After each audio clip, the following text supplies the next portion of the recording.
Hola, buenas tardes.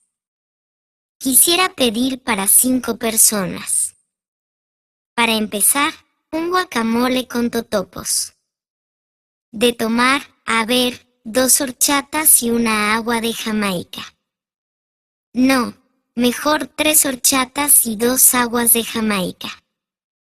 De comer, 4 tacos al pastor.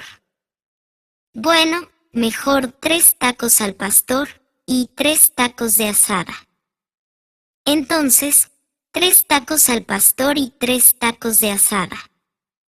2 tacos al pastor sin cebolla y 3 tacos de asada con cilantro. Eso es todo, gracias.